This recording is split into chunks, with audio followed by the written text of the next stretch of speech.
Item number 4. Dear colleagues, first of all, a happy new year. All the best for this year 2025. And I would like to welcome all of you to this exchange of views with the new Secretary General of the North Atlantic Treaty Organization. And that's why, first of all, dear Mark Rutte, a warm welcome to the European Parliament and congratulations for your appointment to this important position in these challenging times. I think I can say on behalf of all our colleagues, we wish you every success in your new role, and we look forward to productively working together with you. We have you today for the first time in your new position here in the European Parliament, and it is a good tradition that the Committees for Foreign Affairs and Security and Defence, together with our Delegation for Relations of the NATO Parliamentary Assembly, welcome the NATO Secretary General. That's why I would also like to welcome you on behalf of the two chairs, and Marie-Agnes Strack-Zimmermann is sitting here with me up front.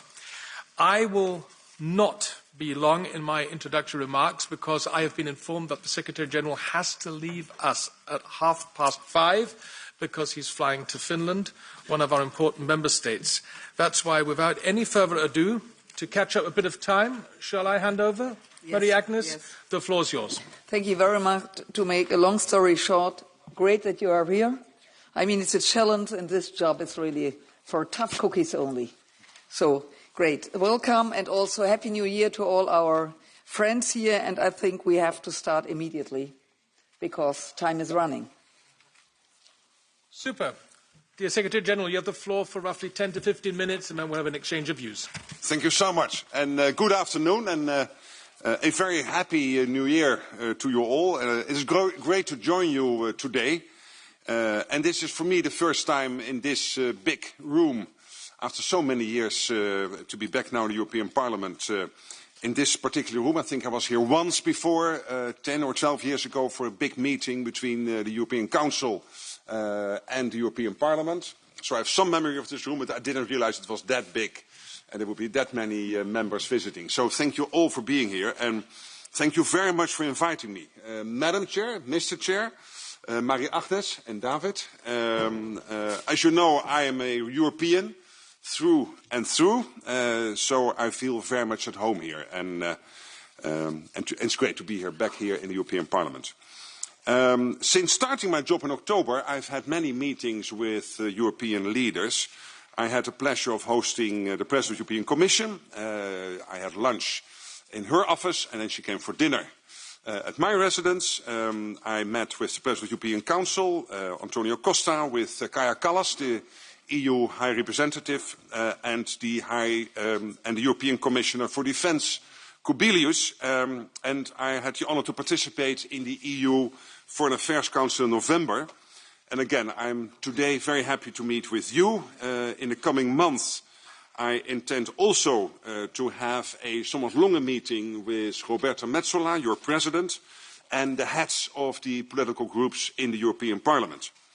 And I think this marks the start of a dialogue, but also a continuation of all the efforts to bring NATO and the EU, to bring the, NATO and the EU closer together. At this particular dangerous time, this particularly dangerous time for security, stepping up of our cooperation, I believe, is essential. Russia's war against Ukraine rages on. At the same time, Russia is accelerating its destabilization campaign against our own countries with cyber attacks, with assassination attempts, acts of sabotage, and more. We used to call this hybrid. I tried to get rid of that word hybrid. I would call it a destabilization campaign. And Russia is not alone. It has China, North Korea, and Iran by its side. Meanwhile, many other dangers persist, from terrorism to nuclear proliferation, disinformation, and of course climate change. And I've said it before, and I say it again. I'm deeply concerned about the security situation in Europe. We are not at war, but we are not at peace either. The good news is that we know what to do to protect our people and way of life, now and in the long term. We just need to do it. That means we need to invest more in defence and produce more capabilities. This cannot wait. We need to boost the resilience of our societies and critical infrastructure. And we need to sustain and step up our support for Ukraine to change the trajectory of the war and deter further Russian aggression in the future. On all of this, defense, resilience, Ukraine, NATO and the EU must work hand in hand. Since the start of Russia's all-out war against Ukraine, we have demonstrated, I believe, unprecedented political unity and unprecedented coherence. I have every intention to help keep this going. And I know there is the same level of commitment within the EU's leadership, in the Parliament, in the Commission, in the Council. Stronger defence is my top priority. And this is about spending more, spending better, but also producing more. Not to provoke war, but to prevent war. NATO allies have certainly increased defence spending. 2/3 are now spending at least 2% of GDP on defence. And that's good, and I very much welcome their efforts. But to be honest, 2% is not nearly enough. To stay safe in the years to come, allies will need to spend considerably more than 2%. As parliamentarians, you know well that security does not come for free. You have a powerful voice, and you have a critical role to play in the debate on the urgent need to increase defence spending. I know spending more on defence means spending less on other priorities if you do not want to raise taxes. I'm a centre-right politician, so I don't like raising taxes. But of course, you could still do it as long as the money is being delivered. But generally speaking, spending more on defence means spending less on other priorities. But it can make a big difference for our future security. On average, European countries easily spend up to 1/4 of their national income on pensions, health and social security systems. And we need only a small fraction of that money to make defence much stronger. So I count on you to make sure we all invest more in defence. It is an investment in our security and the security of our children and grandchildren. We also need to quickly ramp up the production of crucial assets and capabilities, including ships, tanks, jets, munitions, satellites and drones. A few months ago, I visited engineers in Paris at Thales and a Rheinmetall factory in Italy. Yes, a Rheinmetall factory in Italy. So this was a subsidiary of Rheinmetall based outside Rome. European defence industry is doing truly impressive work, and the capabilities they provide are essential. But the reality is that we are not where we need to be, not yet. Our industry is still too small, it is too fragmented, and to be honest, it is too slow. I welcome and support that the EU is now redoubling efforts to remedy this by enhancing our defence industrial base. And with the European Defence Industry Programme, we have an opportunity to bolster our shared security.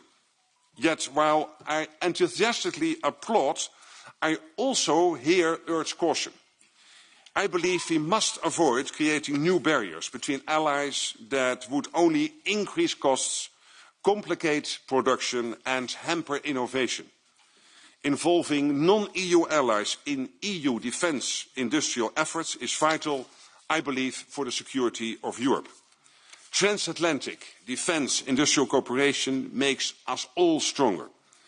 At a time when Russia, China, North Korea and Iran are increasing their defence industrial cooperation to unprecedented levels, it would be an act of self-harm to put up new barriers between allies within NATO.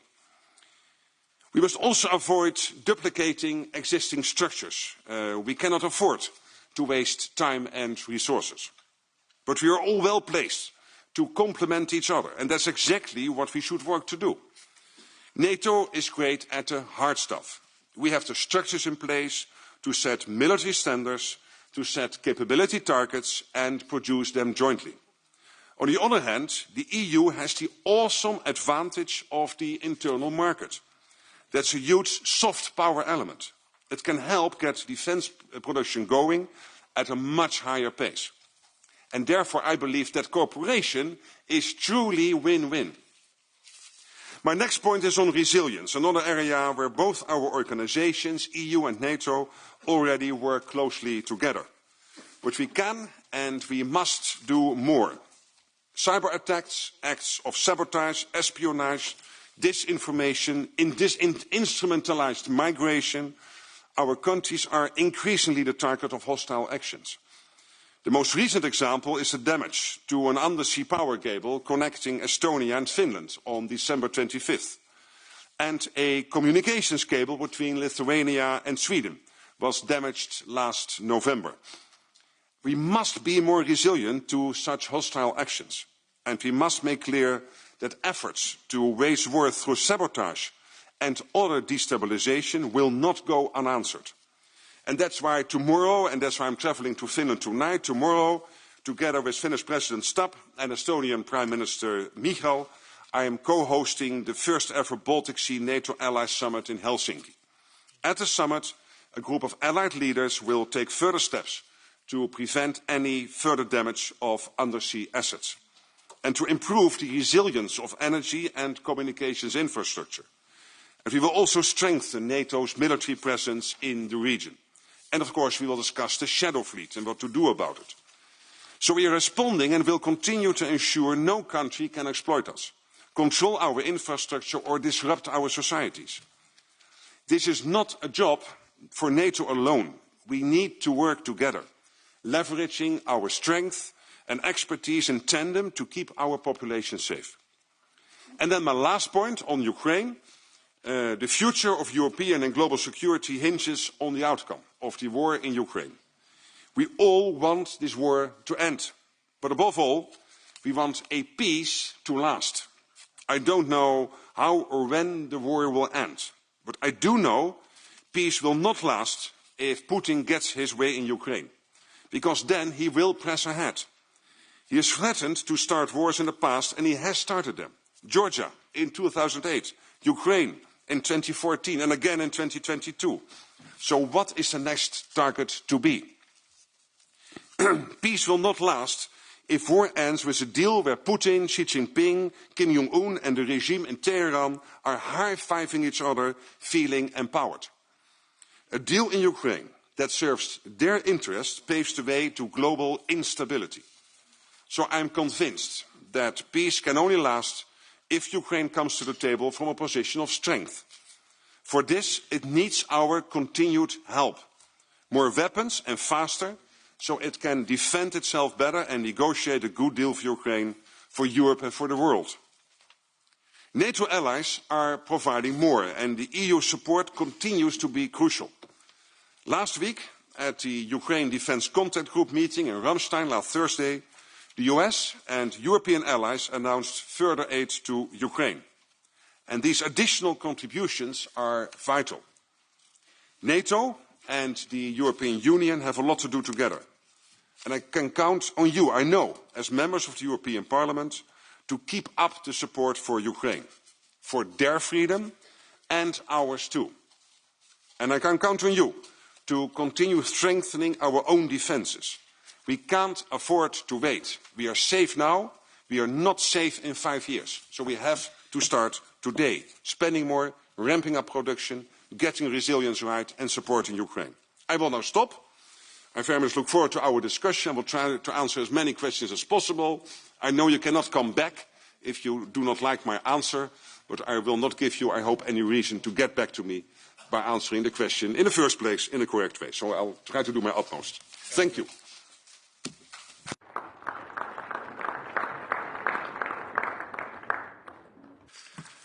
Thank you, dear Secretary General, for your valuable overview and also for underlining how crucially important the cooperation, the partnership between the European Union and NATO is.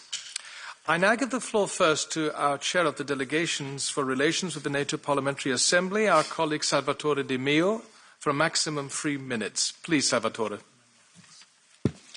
Thank you, Chair. I will speak in Italian for my support.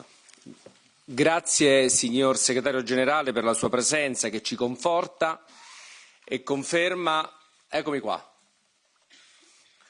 e conferma la volontà della sua istituzione di voler rafforzare il pilastro europeo all'interno dell'Assemblea parlamentare della NATO.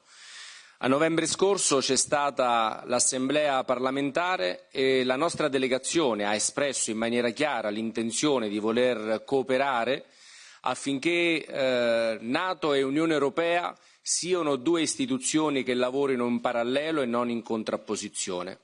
Il lavoro è molto difficile, complesso, ma credo che i primi passi che stiamo seguendo, anche con la sua presenza, vanno nella giusta direzione. Lei ha fatto riferimento alla necessità di dover investire di più in difesa. Io le rappresento la necessità di dover spiegare che la difesa non è limitata solo alla dimensione militare, ma che è una dimensione che va oltre l'aspetto tipicamente militare e include relazioni internazionali, economiche, sociali e soprattutto diplomatiche.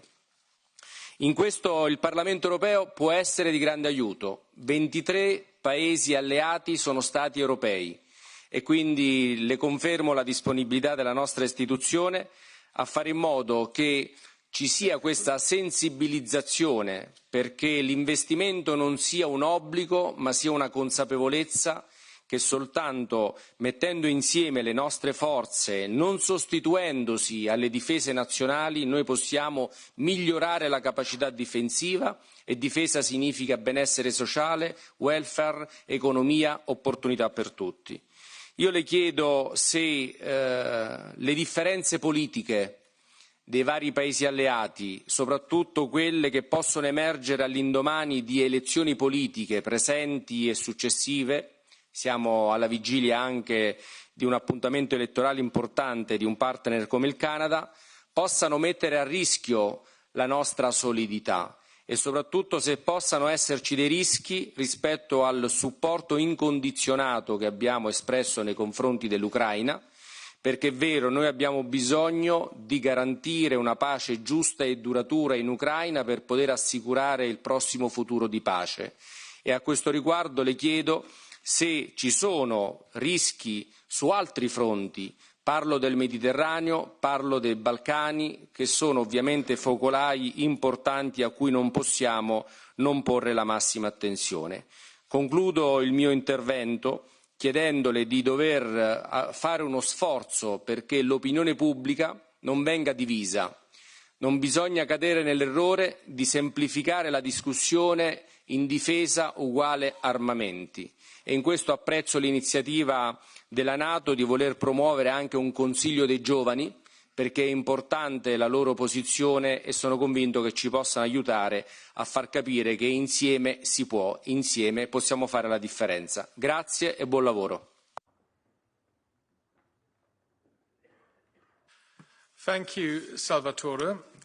As this is a joint item with SEDE, I will now hand over to Marie-Agnes Strack-Zimmermann to chair the first round of question and answers. This first round is for AFET and SEDE coordinators by group, and this all for 2 minutes each. So it will be quite a challenge to handle this, but we're in safe hands with Marie-Agnes. Okay, let's start with the coordinator of the AFET EPP, Michael Gahler. Yes, 2 minutes. Thank you very much, and a very warm welcome on behalf of the EPP group. Rest assured that not only my group, but the large majority of this committee and the Parliament are on your track, are on our common track when it comes to strengthening defence and also when it comes specifically to Ukraine. I'm also the standing rapporteur on Ukraine, so thanks for the remarks that you made in this regard. My question goes in the direction, as it is clear, there is a perspective of membership, but not during the hot phase of the war, certainly, but before full membership and after the end of the hot phase, there needs to be security guarantees for the country. How do you see this aspect to be addressed? What can we already now do to get Ukraine closer to NATO? And what are your thoughts about that? And where would you need to push some member states to be more positive about that? That is the one aspect. You rightly spoke about the closer EU-NATO cooperation. And you spoke of standards that you have in NATO. Now, my question is whether you would be inclined to embark on a new thought, meaning that as we also have a single market on defense, allegedly, I say, in EU since 2011, we know how little it has been practiced, but in the civilian part of the single market, we have thousands of standards that are agreed through regulations that are binding. Now, I learned that in NATO, you agree on standards, but we see in many areas that member states simply don't follow. So would you think starting discussions on behalf of NATO with EU to have existing, I speak of existing agreed NATO standards, to be transformed in parallel into binding EU regulations? I think that would really get NATO where it should be, that everybody applies the standards, because we have treaty violation procedures. NATO has not. So is that an idea for you to grasp? Thank you. Thank you. For Sede EPP, Nicolas Pascual de la Parte. 2 minutes, please. Thank you very much, and Happy New Year to everybody. We welcome Secretary General here around, in front of you. Thank you very much. I will raise 3 quick points for you to answer, please. The first one is how to increase the cooperation between NATO and the European Union, which is one of the main aspects of your speech. I think that here we have capacities and possibilities that you don't have in NATO, and the other way around. For instance, here in the European Union, we can raise funds because we have a budget, a collective budget, something that you don't have in NATO. You have only a very small administrative fund, but you don't have a budget. And secondly, we can legislate even with legally binding directives and regulations. These capacities, I think, that could somehow be inserted as well in your decision-making process in NATO as one of the main strands of collaborations. I'm aware that there's quite a number of strands of work that we are collaborating already, more than 60, 65, 66, but I think that this legislative capacity and the budgetary capacity of the European Union should be somehow inserted as well in your decision-making process in NATO. First question.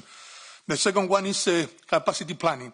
I think that now that we have a new commissioner for the first time for defence in the European Union, he will be asked to develop plans. He's going to present the white paper for defence within the next 100 days together with the High Representative. And one of the main items will be the capacity planning for our military industry. How do you intend to avoid duplications concerning this very important thing? The capacity planning in NATO is very well oiled, is working properly well, and you have a great experience now. And the third one is how to shorten the time of developing new weapon systems. I mean, so far the average time is 15 years, 15 years, since a project system is designed until it is totally operational. I think that we cannot continue with this. How do you intend to shorten up this time to develop new weapon systems? Thank you very much. Okay, for S&D, the AFET, I have been told that nobody will be there. So if there anybody, okay. Tun. Thank you, Madam Chair. Mr. Secretary General, I would like to welcome you to our House on behalf of S&D in your new role in this very timely moment, 1 week before President Trump takes over. In line with the NATO strategic concept, I echo that NATO enlargement has been a historic success. It has strengthened our alliance and contributed to peace and stability. You have said recently, and you repeated this afternoon, that we face a growing number of challenges globally, from a more aggressive Russia to terrorism, to strategic competition with China, as well as increasing alignment of China, Russia, North Korea and Iran. But beyond this, let me extend my interest to our immediate neighbourhood. Secretary General, last year you have visited Srebrenica in Bosnia and Herzegovina. As experienced leader and former Prime Minister, you are certainly very well acquainted with security challenges in the Western Balkans, which was once called the power keg of Europe. Therefore, I would use the opportunity to ask you 2 questions. How do you see the role of hybrid warfare, not only in the EU, but also in the Western Balkans, where we have seen increased activity by Russia, particularly with disinformation, as in the case of recently opened Russia Today TV in Serbia? And how would you assess the security situation in the Western Balkans in general, and what would be some initiatives or activities you are planning to conduct as a NATO Secretary General? Thank you in advance. Thank you very much. And S&D Sede, Yannis?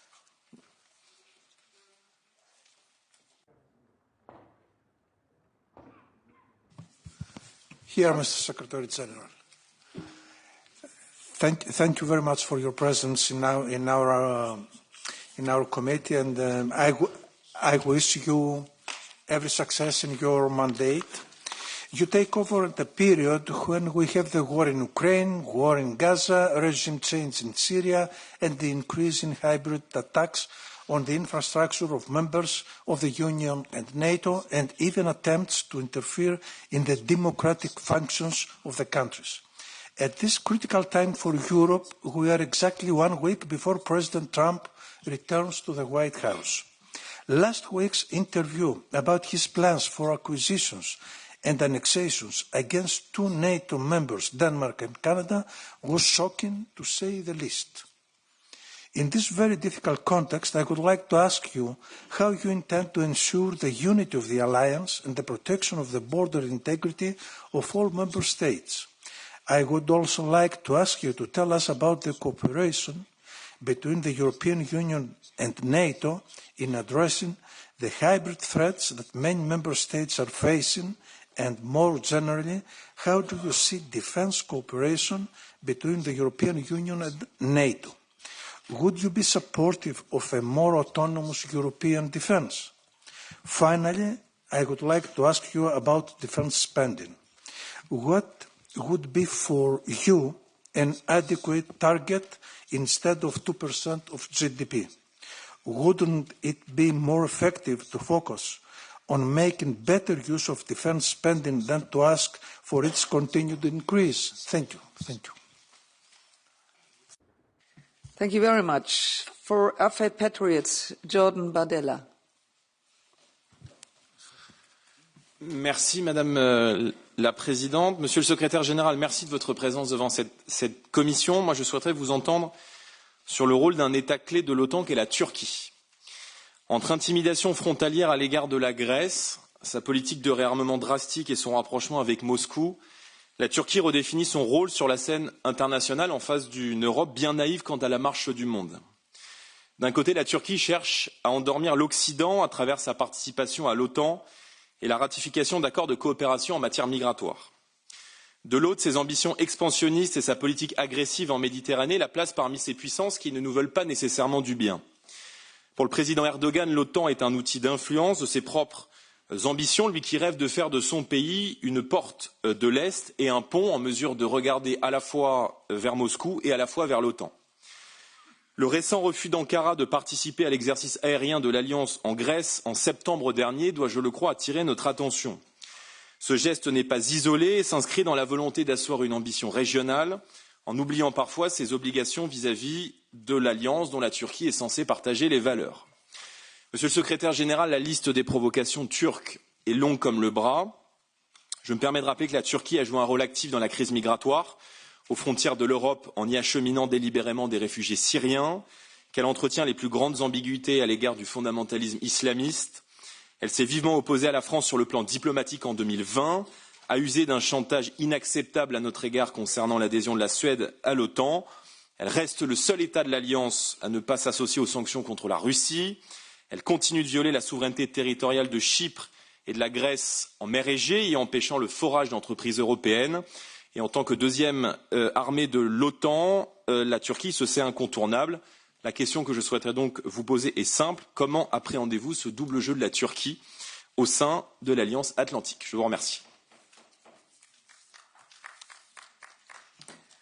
Merci. Für Sede, Pierre Romain. Merci Madame la Présidente. Juste ici. Okay. Et je vais continuer en français. Monsieur le Secrétaire Général, le stratégiste français Hervé Couteau-Bégary écrivait « L'OTAN est cette alliance dans laquelle tous les membres sont égaux, mais l'un est plus égal que les autres. Il se trouve aujourd'hui qu'à la tête de ce pays plus égal que les autres, il y a désormais un homme qui a l'intention d'afficher au grand jour les ambitions de l'Amérique, de maximiser ses intérêts, y compris, parfois, aux dépens de ses alliés. Il y a quelques jours, dans une interview avec l'agence de presse allemande dpa, vous avez déclaré, Monsieur le Secrétaire général, qu'il serait souhaitable que les États-Unis libéralisent leur marché de la défense afin que les Européens puissent s'approvisionner plus facilement. Autrement dit, les Européens doivent céder au chantage américain et alourdir encore leur dépendance industrielle et technologique. Ce serait, selon vous et selon d'autres, un moyen d'obtenir la paix au sein de l'Alliance atlantique. Pourtant, la guerre d'Ukraine sur le sol européen a montré l'importance d'adopter en Europe une logique industrielle de masse, de stock. Cette guerre d'attrition montre aussi que la dépendance à la production et aux livraisons d'une puissance extérieure est un risque, car on dépend alors de décisions politiques extérieures sur lesquelles nous n'avons pas de prise. À l'inverse de ce discours de concession, il est dans l'intérêt des États européens de tenir un discours d'affirmation. C'est d'ailleurs ce que souhaitent les équipes de Trump. Écoutons ce que dit le vice-président J.D. Vance lorsqu'il exhorte les États européens à ne plus être des États clients, mais devenir des alliés forts qui se respectent et se font respecter sur le continent. J'aimerais donc vous demander, Monsieur le Secrétaire général, comment vous concevez l'idée d'un pilier européen au sein de l'OTAN? Est-ce l'idée d'un superconsommateur européen faisant ses provisions de l'autre côté de l'Atlantique pour maintenir sa sympathie? Ou est-ce l'idée d'un rééquilibrage qui passe par une remontée en puissance industrielle en Europe, davantage de dépenses en Europe, et peut-être plus tard par un partage plus équitable des responsabilités? Je vous remercie. Thank you very much. For AFET, ECR, Adam, Bilan. Thank you. Thank you, Chair. It is a privilege to welcome you, Mr. Secretary General, to our committee today. Your leadership at NATO comes at a pivotal time when Europe and the transatlantic community face challenges of unprecedented complexity and urgency. The Russian aggression against Ukraine has shattered the post-Cold War security order and reminded us that peace in Europe cannot be taken for granted. NATO's role in providing collective security, deterring aggression and projecting stability has never been more critical. Tomorrow's summit of Baltic Sea NATO countries highlights the growing importance of the Baltic region in the strategic planning. Russia remains the most immediate and significant threat to NATO's eastern flank. The militarization of Kaliningrad, the use of hybrid tactics in Belarus, and the shadow fleet operating in the Baltic Sea pose direct challenges to Poland and the Baltic states. These actions are part of Russia's broader strategy to destabilize the region and weaken NATO's cohesion. So my question to you would be, what concrete actions is NATO planning to counter these specific Russian threats, particularly in terms of enhanced forward presence, rapid deployment capabilities, and coordinated hybrid response strategies? How is NATO preparing for potential escalation scenarios, including unconventional tactics such as cyber attacks or energy weaponization in this region? And last, we note with great interest NATO's recent assumption of air defense operation in Poland from the United States. This transaction underscores Europe's growing role in securing its own defense and supporting Ukraine. Poland's logistic hubs are critical in ensuring the flow of military equipment and humanitarian aid to Ukraine, making their defense a top priority. What are NATO's plans to further foster air defense capabilities in Poland and broader eastern flank, particularly now as threats are evolving? Thank you. Thank you very much. For CDECR, Reinis. Labdien, ģenerālsekretār kungs, paldies par jūsu brīnišķīgo stāstījumu.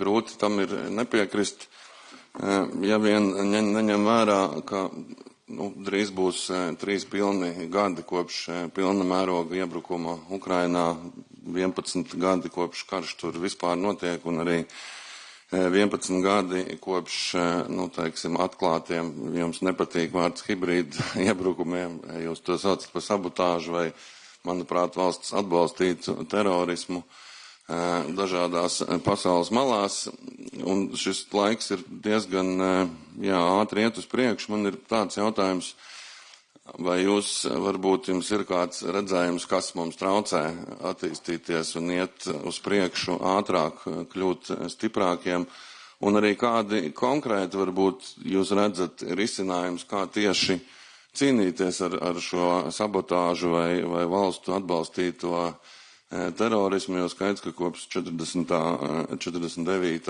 gada ir mainījusies izpratne par to, kas ir apdraudējumi, un mēs visi saprotam, ka tie vairs nav tikai tieši bruņoti iebrukumi, bet arī dažādi citu veida uzbrukumi. Un vai jums ir kāds varbūt jau konkrēts redzējums, ko NATO varētu darīt vai ko mainīt, lai pret to cīnītos? Paldies!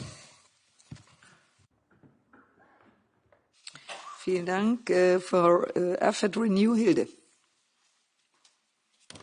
Wel, dankjewel. En beste Mark, allereerst, hier zit ik, allereerst heel erg bedankt voor uw energie en het enthousiasme dat je brengt in de NAVO-hoofdkwartieren en gefeliciteerd. We verwachten ook vanuit België heel erg veel van u als nieuwe secretaris-generaal. En ik vind dat we met Europa eigenlijk vandaag samen op het Kennedy-punt gekomen zijn, op het punt van defensie. Ask not what NATO can do for us, but ask what Europe can do for NATO. En ik moet u zeggen, de kritiek van Trump is vaak niet de meest verfijnde. Zeker niet op het vlak van de NAVO is ze helaas terecht, moeten we toch wel zeggen. En om dit probleem aan te pakken hebben wij toch wel een heel duidelijke eigen Europese militaire dynamiek nodig.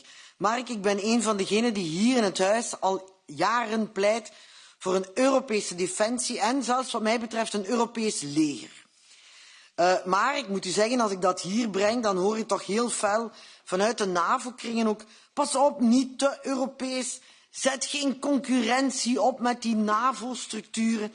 Terwijl, ik begrijp die waarschuwing wel, maar anderzijds, als de NAVO wil overleven, zullen we sterke Europese structuren nodig hebben. En ik richt mij nu tot u als liberaal. U weet heel goed, als we willen dat de Europeanen akkoord gaan, dat we meer gaan investeren in defensie, naar die 2, 3, 4%, dan gaat er ook iets moeten terugvloeien. Dan verwachten ze Europese tewerkstelling. Ze verwachten Europese defensieindustrie. En u bent een bruggenbouwer. De reden dat u daar zit is dat u een bruggenbouwer bent. En ik stel u eigenlijk maar één heel concrete vraag. Kan u alsjeblieft de Amerikanen masseren dat ze niet zo'n angst hebben van die ontwikkeling van die Europese defensie, van die defensieindustrie, van die Europese aankopen, zodanig dat we met een sterk Europa de NAVO kunnen versterken met de VS en met Turkije. Dat is de rol die ik van u verwacht. Dank u wel. Thank you very much. And now for Cedar Renew, Malik. Come on. Ja. Goed voorbeeld, dat volgen. Dus dat betekent dat ik het ook gewoon in het Nederlands ga doen als de coördinator voor Renew het ook in het Nederlands doet. Allereerst een bijzonder welkom natuurlijk secretary-generaal of de NAVO, Rutte, hier vandaag in het Europese parlement. Fantastisch om u in deze rol hier ook te zien. In tijden waar het natuurlijk niet de wereld aan het veranderen is. En de uitdagingen eigenlijk alleen maar groter zijn. Maar ja, ik geloof dat deze rol u het beste past. Dus dat komt heel goed. Daar heb ik alle vertrouwen in. Alleen, allereerst wil ik ook zeggen dat ik het sowieso bijzonder vind dat u hier vandaag bent. Als eerste dag van deze politieke aantreden in het nieuwe jaar. En dat u ook heeft aangegeven dat u meer in contact ook wil met het Europese parlement. Omdat we het uiteindelijk samen elkaar ook daarin moeten en kunnen versterken.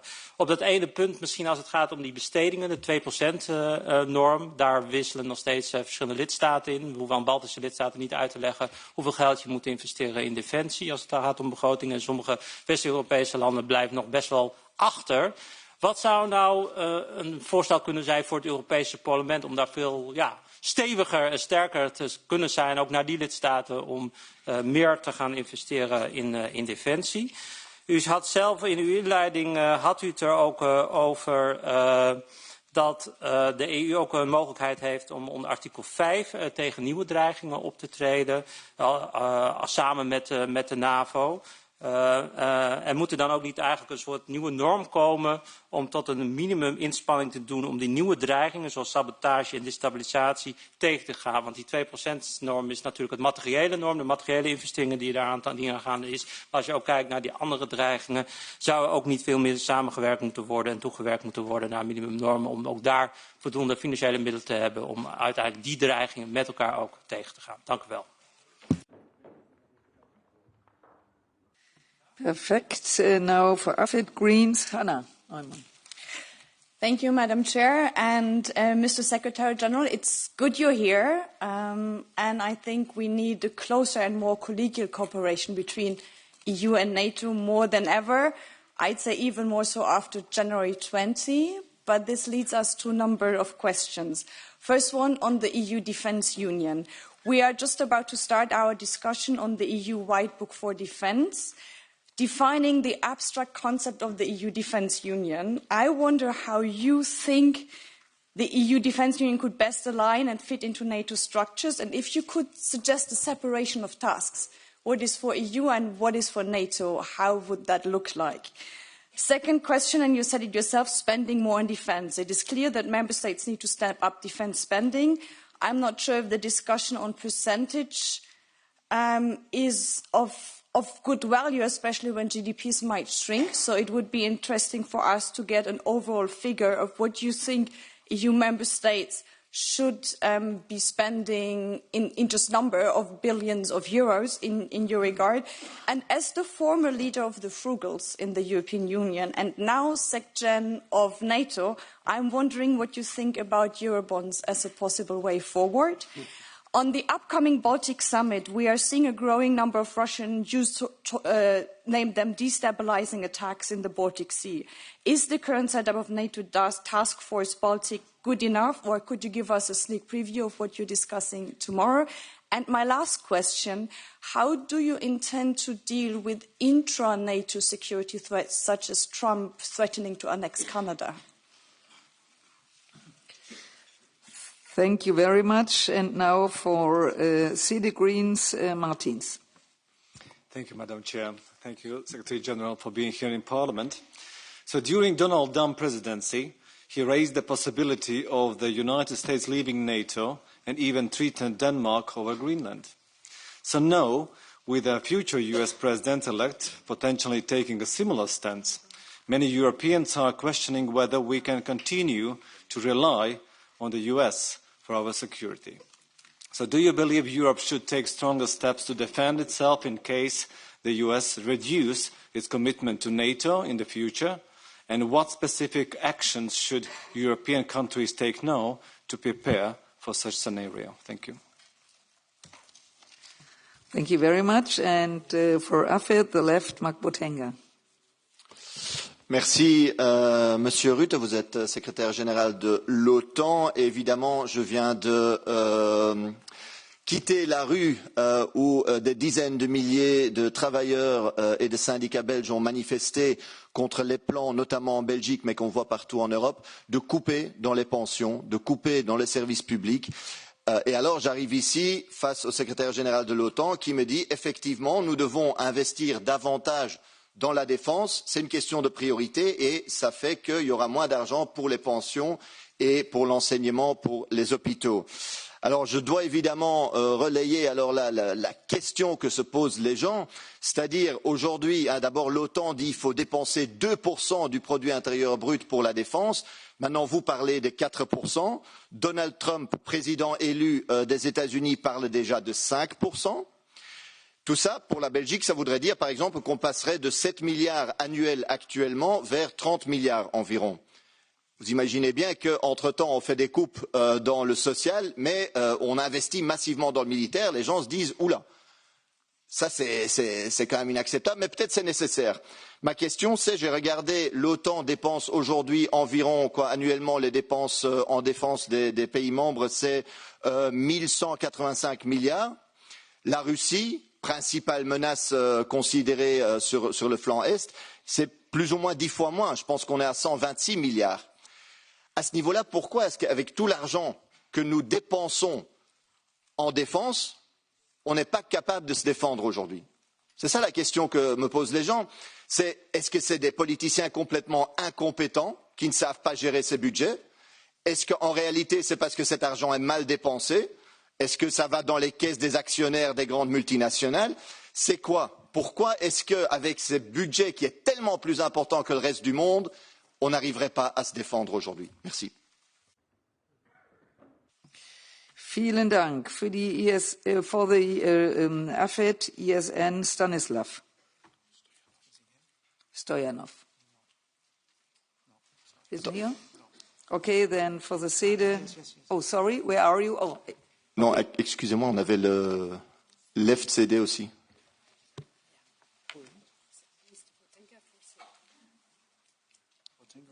Yes, we Potenga said he is here for both. But anyway, ask your okay. Anyway, ask your questions and come. Okay. Afterwards. First of all, Stanislav for. I'm sorry, I'm not sure. I think we informed the Secretariat that there's one speaker for AFET left and one speaker for SEDE left, like for all the other groups. I'm not too sure why that would be different now. Thank you. Okay, first of all, I just called for Stanislav. Where is Stanislav? Stanislav is not here. He's not here. Okay, that makes it easier. So, take your 2 minutes and go ahead. And then afterwards, Hans Neuhoff. Is Hans Neuhoff here? Okay, then the floor is yours. You can start. Come on, 2 minutes. Thank you. I'll speak in Bulgarian. В края на 90-те години на миналия век големият американски дипломат Джордж Кенън определи предстоящото разширяване на НАТО като груба грешка с епични размери. Джордж Кенън е създателя на политиката на сдържането на Съветския съюз и познаваше руснаците по-добре от всеки друг. Той прекрасно разбираше колко е вредно да бъде дразнена Русия. За жалост, никой представител на колективния Запад не го чу. НАТО трябваше да се разпусне, както беше разпуснат Варшавския договор. А вместо това пактът продължи с безумното си разширяване. И без изобщо да пита народите на въпросните държави,